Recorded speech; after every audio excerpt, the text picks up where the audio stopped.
Hello folks, surprise surprise, welcome back to the model railway room, where as you can see absolutely nothing has really happened since the last video. I said I was not going to do anything until later on in the year unless anything came up, anything new arriving, and I know one or two unboxings maybe. So good news for those of you who are missing the broadcast, and I thank you all for your support. I thought I'd lose a lot of subscribers by taking a break, but I haven't, and I'm grateful for that. But a couple of things have happened, one of which took me quite by surprise. My niece went to a boot sale, and via my youngest daughter she sent me this thing. She said, I think that would be useful for your layout. When I first looked at it, I thought, how the hell did she think that? Because basically it was a Hornby Thomas tank engine series model of Farquhar station with station building and a platform. And I thought, there's no way I can fit that on my layout. It might work if the platform wasn't there. Well, luckily, I discovered that the platform could be unscrewed and I was left just with the main building. However, this is the main building, and as you can see, it's got this bit cut away at the front. And I thought to myself, I've been looking for a building actually to put on the far side of the platform, the edge nearest the edge of the baseboard, because if you remember, at the station as I'd had it, I had a small waiting room on there which overhung the other side, which meant that I had to make it look reasonable. I had to put a set of steps there and basically model a roadway alongside it and all the rest of this rubbish. And I didn't really want to do that, making a bit more space here. So I thought, well, this is a Hornby model, so if I just offer it up to the station platform, it might just fit. And if I just swing round a little bit and just zoom in, as you can see, it does. And that gives me a ladies and a waiting room and a porter's office there. And I can fit the platform canopies to the front of that, so it disguises its sort of rather toy look, but it will still do a job. I've got to I'll perhaps put a couple of bits and pieces extra on it to make it look a bit more British Railways like, but that is very handy because it means I can now move the layout to the edge of the table and I can concentrate all the other buildings on the other platform. Although obviously I think on that one I'm going to need something like a gents toilet or a couple of buildings that actually fit on the platform. I'll have to have a think about that. So as you can see, it is actually going to turn into quite a useful piece of kit, that, once I've had a go at it. But isn't it strange, you know, something I looked at to start with, I thought, that's no good in a month of Sundays, is actually now going to have a purpose on the layout. Now, many of you will know that I'm really, my sort of area of specific interest is the modernisation plan of British Railways of late 1950s, early 60s, because so many different types of diesel electrics, and even in the case of bullets, steam prototypes, were produced as British Railways sought to modernise and get the power units to run more efficiently. And there were several companies that produced prototype diesel locomotives for the British Railways to consider. You've already seen my model of the Hawker Siddeley Kestrel. Two others that came out at the same or similar time. One came from Birmingham Railway Carriage and Wagon, which is Lion, and the other one came from Brush. Now, Kestrel I got at a price I was prepared to pay. Lion at the moment, people are still asking far too much for as far as I'm concerned. However, I have managed to acquire Falcon at a price I was prepared to pay. And I think, to be honest, I've got a bargain here. I'm not saying how much I paid for it, but I've definitely got a bargain because it really does run very well.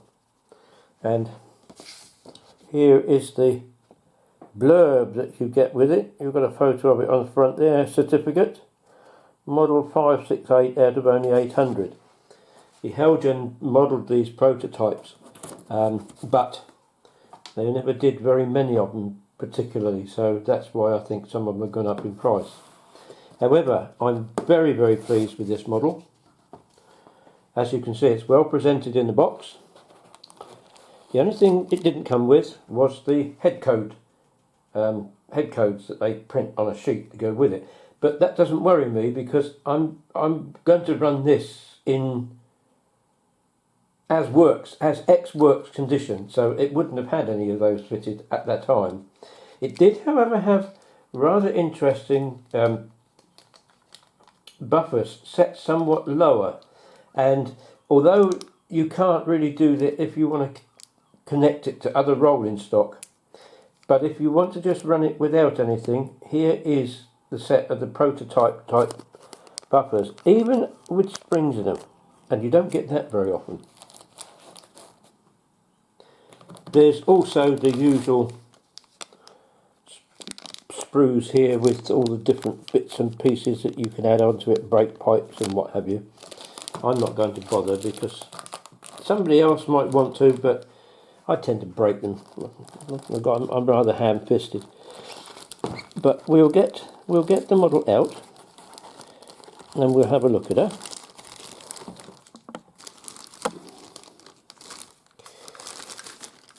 Very well wrapped, and as you can see, we've got sprung buffers on here. That one hasn't come out yet. There we go. I think the spring on that's gone a little bit, but not to worry. Yeah, sometimes they do. I'm not going to panic about it. It's a nice model. You might notice if you're a diesel enthusiast, the front bears an uncanny resemblance to the later Class 47s. I'll tell you why in just a moment. British Railways obviously wanted the lowest weight over axle they could get, and believe it or not, this rather large locomotive, and in Helgen's case it's heavy, it managed to get its axle weight down to 19 tonnes over the axles, which was well within what British Railways wanted. However, they achieved it by having two Maybach engines in there, same as what they use on the Westerns and warships and what have you. That was really too much for British Rail. They didn't want the maintenance issues involved with having two engines. However, because of the engineering, etc. of this, they did follow it up with an order for the Class 47s, which were developed from this loco. And as you probably know, the 47s went on to become one of the largest classes on British Railways. This loco had a bit of a checkered career. I'll just pop it down there now because it's... See if I can pop it on its side so you can look at it while it's sitting. No, it's not very good, is it?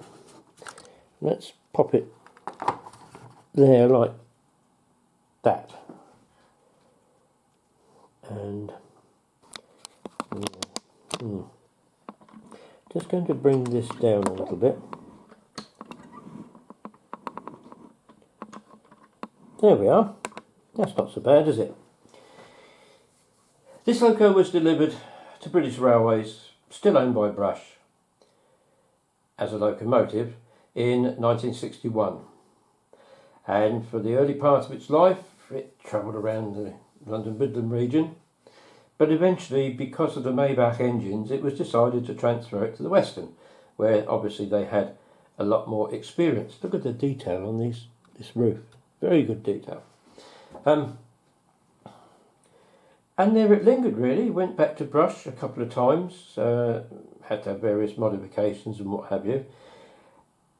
And in the early 70s, it was outshopped in, well, prior to that it had been outshopped once in the British Railways two-tone green livery.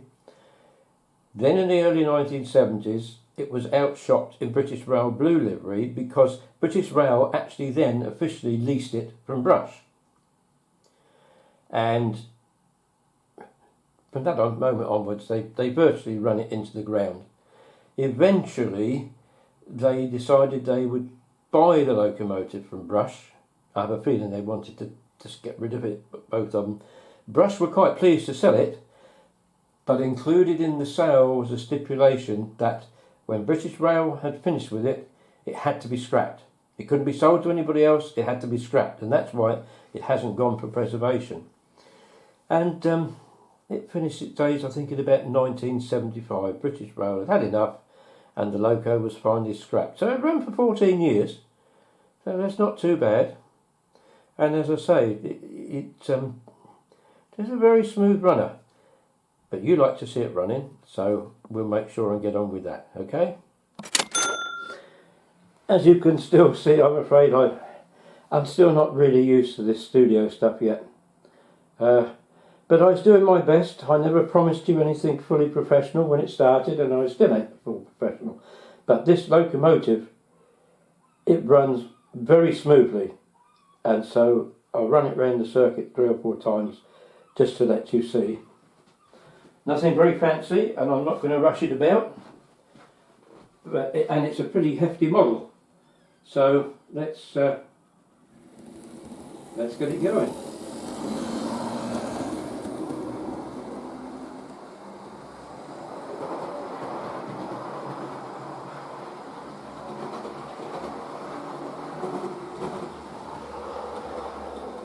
The head code does light up. Unfortunately, it was produced so long ago it's got no working tail lights, which is very smooth indeed.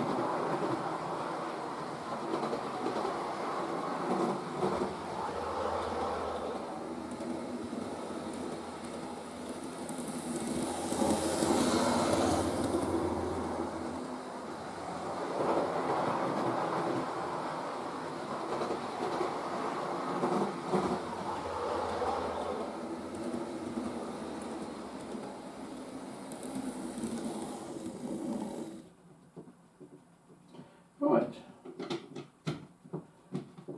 now we go the other way.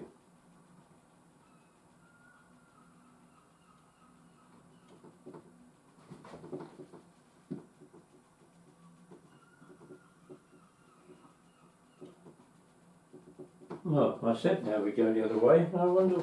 Oh, yeah. I don't think I need to push it back much further.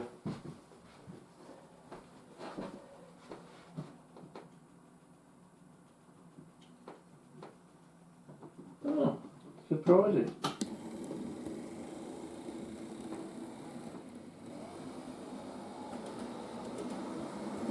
I hadn't put the switch over far enough.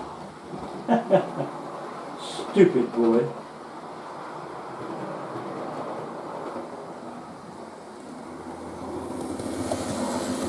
The model's got spring buffers too, which is a rather nice touch.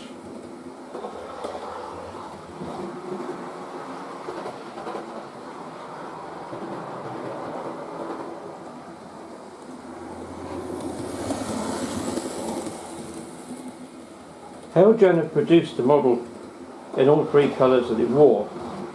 There was this one as released. Later on it was repainted into the British Rail two-tone green, and when it was finally refurbished by Brush in the 1971, I think it was, it appeared in British Rail blue. But because I'm collecting a prototype, it had to be as X works, and this is it. But as you can see, it's a very, very smooth running loco.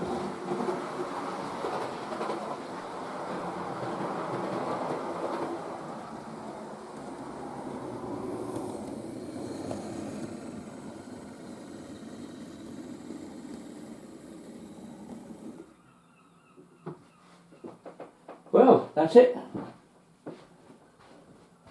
there will be, hopefully, another unboxing at some time.